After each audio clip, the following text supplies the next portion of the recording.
Hi guys, welcome back to my channel.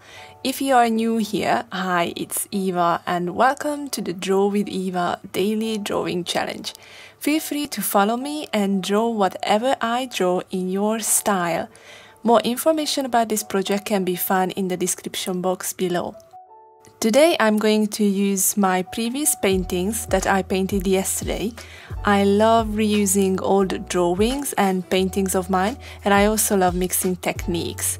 And as today is a rainy day here in Cambridge, I decided to create a rainy illustration. It is going to be a very simple one. I'm going to leave the background white and add only a couple of lines here and there. You don't need to cut your old drawings and paintings. Of course, if you don't want to cut them, that's absolutely fine. The topic of today is rainy day. So draw whatever you like in your style about a rainy day.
I finished with my work, and if you are ready with yours, please share it with me using the hashtag drawwitheva. I'm very interested in your works and would love to repost them, share them on my Instagram account. Thank you again for being with me, and see you tomorrow. Stay safe and stay at home. Also, subscribe to my channel, like this video and share it with your friends and family. Thank you. Bye bye.